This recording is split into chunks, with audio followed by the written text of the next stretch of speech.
What is up, guys? My name is TaNajia, and I'm back with another episode for my podcast. If you are just listening, then that's cool.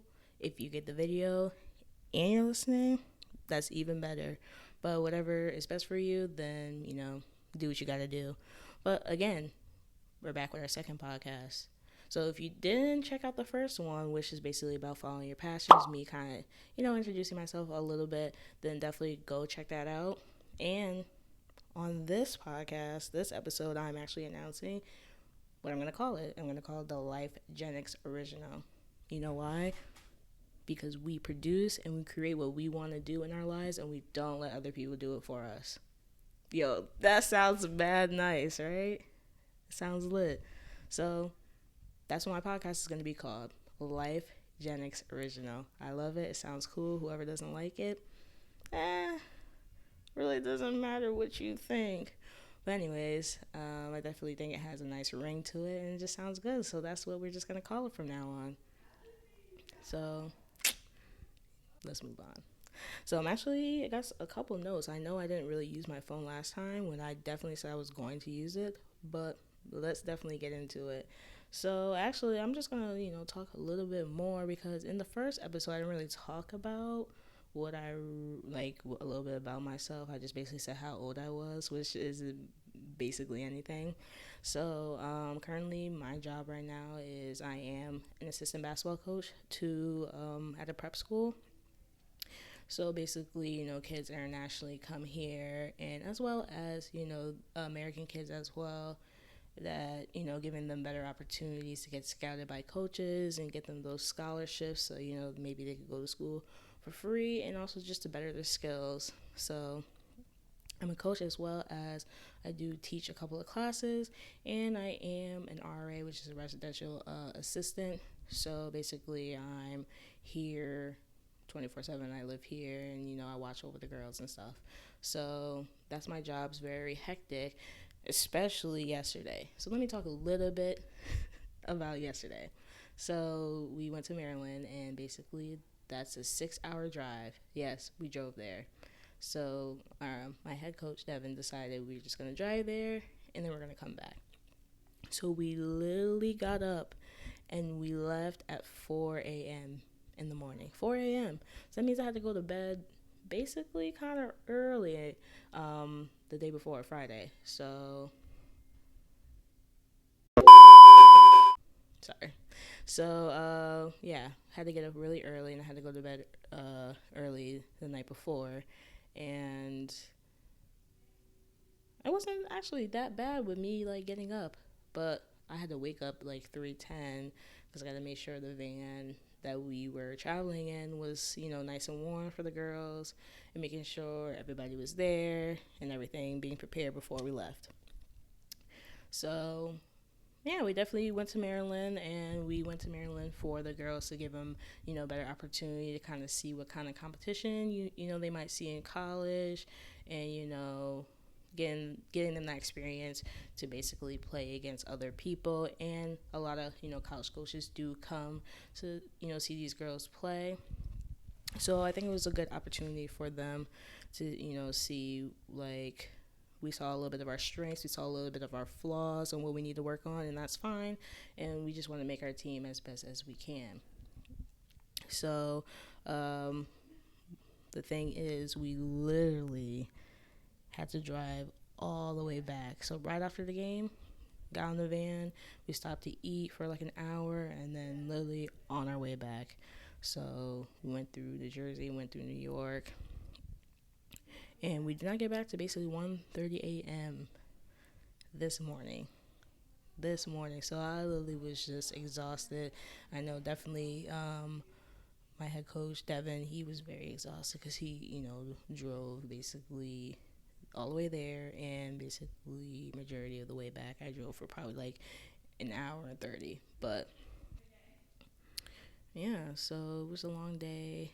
The girls were tired, they played hard, and now they have their little Thanksgiving break or whatever, so it gives them the time to kind of be by themselves for the ones that actually did go home. So that's a little bit about my weekend, and now today, which is Sunday, is a relaxed day. I was like, no one better ask me to go anywhere. I'm not doing anything. I literally slept in today. I was just exhausted. And I was just like, you know what?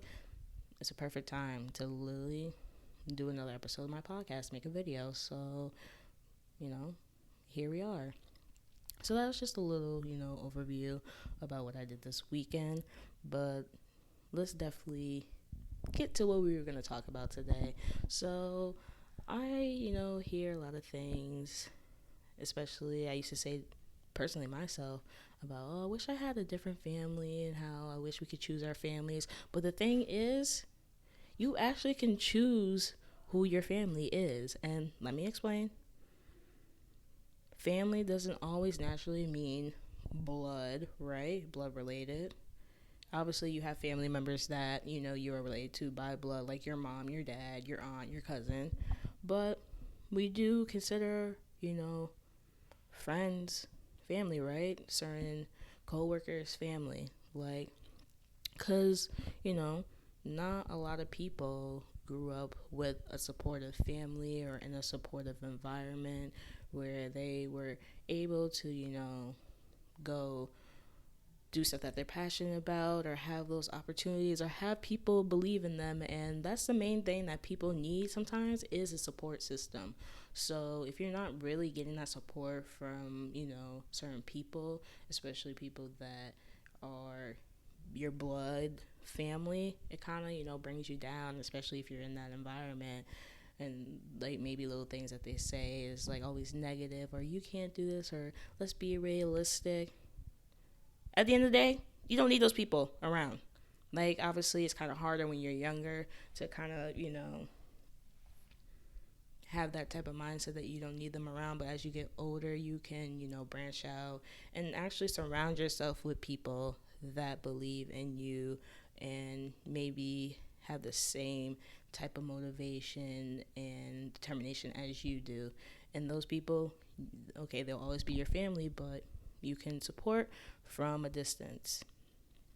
So that's definitely what I mean by you can choose your own family.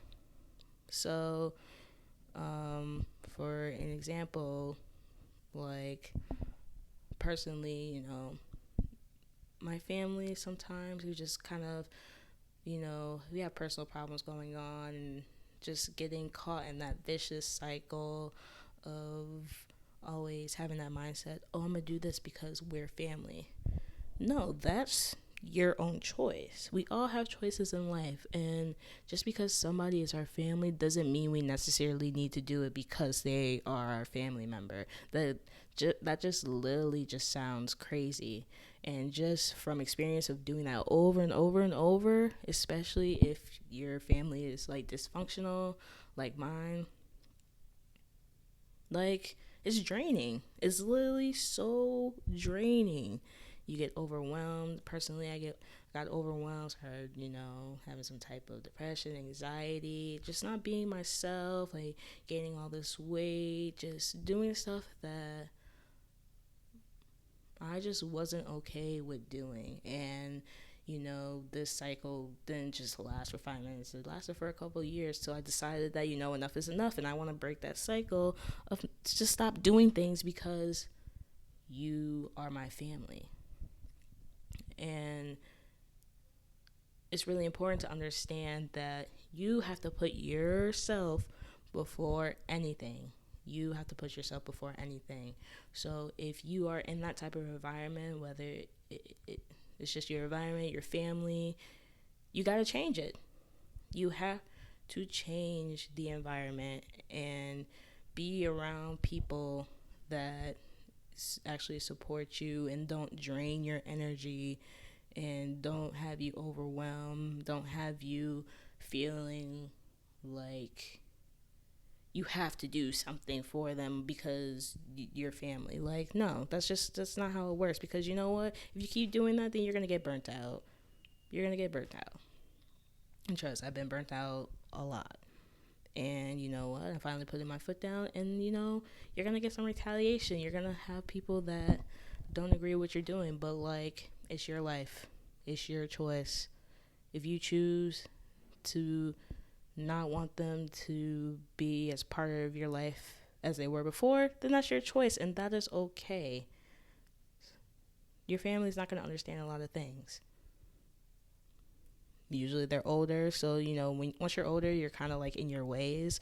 So it's just like, why waste energy? Why waste it? So like, just even for me, like, I still talk to a lot of my family members. Maybe I don't share as much as I would with my friends, but at the end of the day, that's okay. Talk to people that actually understand you, like my friends and everybody that's in my life now, basically, that I talk to every day. Those are the people I want to surround myself with. Those are the people that are trying to get out there and accomplish things and, take advantage of this life that we have. Like, those are the people I want to be around. Those are people that I really consider my family. Like, if I need something, I'm going to go talk to them first. And, my other family probably won't understand that.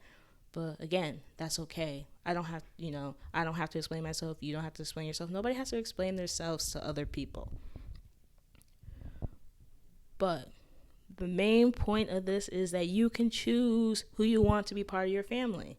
You can literally choose. Surround yourself with people that are going to help you learn new things, are going to help you to grow. Like, that's really important, because you don't want to just be stuck in one place. And maybe it might take a little experience of being stuck in one place to know that you don't want to be stuck in that place anymore, right? So choose people that you want to have in your life to better you, and then you also are a part of their lives to better them. So think about that. You can always choose your family. So that's episode 2. Thanks for tuning in. Like, dislike, leave a comment, email me, follow my social media, contact me if you want me to talk about something specific. And you know what? Tune in for the next episode here at the LifeGenix Original, and I'll see you guys later. Peace.